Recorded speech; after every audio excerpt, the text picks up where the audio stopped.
ഒരു പഴയ കഥ പറയാം. ഇന്ത്യയുടെ ഖജനാവിൽ 9 ദിവസത്തെ പണം മാത്രമേ ബാക്കിയുള്ളൂ. ആ സമയത്ത് കോൺഗ്രസിനെയും ഒപ്പം ഇന്ത്യയും സഹായിച്ച ഒരു BJP നേതാവുണ്ട്. അദ്ദേഹത്തിൻ്റെ നിർദ്ദേശത്തോടെ ഇന്ത്യ കടത്തിലായ ആ സമയത്ത് നരസിംഹറാവു വെറും 20 മിനിറ്റുകൾ കൊണ്ട് ഒരു തീരുമാനമെടുത്തു. ആ തീരുമാനത്തിലൂടെ ഇന്ത്യയെ പുനരുജ്ജീവിപ്പിച്ചു. പക്ഷെ ആ തീരുമാനം എടുക്കാൻ കാരണമായത് ഒരു BJP നേതാവാണ്. ആരാണ് ആ BJP നേതാവ്?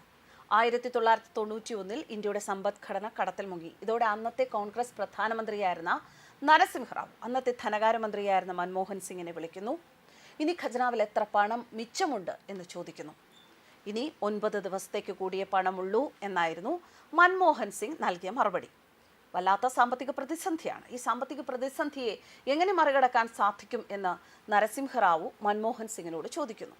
ഇന്ത്യൻ രൂപയുടെ മൂല്യം 20% കൂടി ഇടിക്കുക എന്നതായിരുന്നു മൻമോഹൻ സിംഗ് നൽകിയ മറുപടി. ഉടനെ കേന്ദ്രമന്ത്രിസഭാ യോഗം വിളിച്ച് അതിനുള്ള അംഗീകാരം വാങ്ങൂ എന്നായിരുന്നു നരസിംഹറാവു നിർദ്ദേശിച്ചത്. തൻ്റെ മുറിയിലേക്ക് പോകാൻ ഏതാനും ചുവടുകൾ വെച്ച് മൻമോഹൻ സിംഗ് തിരിഞ്ഞു നിന്നു. പിന്നീട് നരസിംഹറാവുവിനോട് ചോദിച്ചു, മന്ത്രിസഭാ യോഗം വിളിച്ചതുകൊണ്ട് നമുക്ക് ആവശ്യമായ അനുമതി കിട്ടിക്കൊള്ളണം എന്നില്ല. കാരണം എല്ലാ മന്ത്രിമാർക്കും വോട്ട് ബാങ്കിനെ കുറിച്ച് ആശങ്കയുണ്ട്. അതുകൊണ്ട് തന്നെ ഇങ്ങനെ ഒരു പരിഷ്കാരം നടത്താൻ അവർ സമ്മതിക്കണമെന്നില്ല. അതിന് മറുപടിയായി നരസിംഹറാവു തനിക്ക് ഒരു 20 മിനിറ്റ് സമയം തരാൻ ആവശ്യപ്പെട്ടു അത്രേ. മുറിയിലേക്ക് തിരിച്ചു പോയിക്കൊള്ളാൻ മൻമോഹൻ സിംഗിനോട് പറയുകയും ചെയ്തു.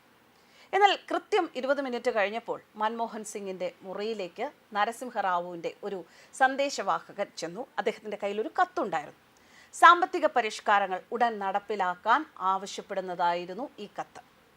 പിന്നൊരിക്കൽ മൻമോഹൻ സിംഗ് നരസിംഹറാവുവിനോട് ഈ 20 മിനിറ്റിൻ്റെ കാര്യം ചോദിച്ചു.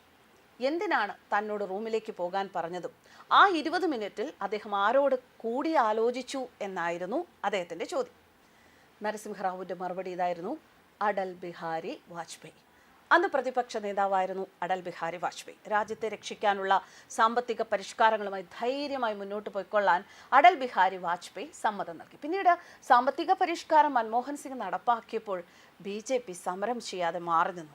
അങ്ങനെയാണ് ആ പരിഷ്കാരം ഇന്ത്യയിൽ നടപ്പിലായത്. എന്തായാലും പ്രതിപക്ഷത്തിരിക്കുമ്പോൾ അല്ലെങ്കിൽ ഭരണപക്ഷത്ത് ഇല്ലാത്തപ്പോൾ പോലും BJP നേതാക്കന്മാരെ കൊണ്ട് ഈ രാജ്യം ഭരിച്ച നേതാക്കന്മാർക്ക് ഉപയോഗമുണ്ടായി എന്ന് തന്നെയാണ് ഈ കഥ സൂചിപ്പിക്കുന്നത്. അത്രത്തോളം ശക്തമായ തീരുമാനങ്ങൾ എടുക്കാൻ സാധിക്കുന്ന നരേന്ദ്രമോദിയെ പോലെയുള്ള നേതാക്കന്മാർ മുൻപും നമുക്കുണ്ടായിരുന്നു. അല്ലെങ്കിൽ ആ നേതാക്കന്മാരുടെ പാതയിൽ തന്നെയാണ് നരേന്ദ്രമോദി എന്നതാണ് സത്യം. ന്യൂസ് ഡെസ്ക് കർമ്മ ന്യൂസ്.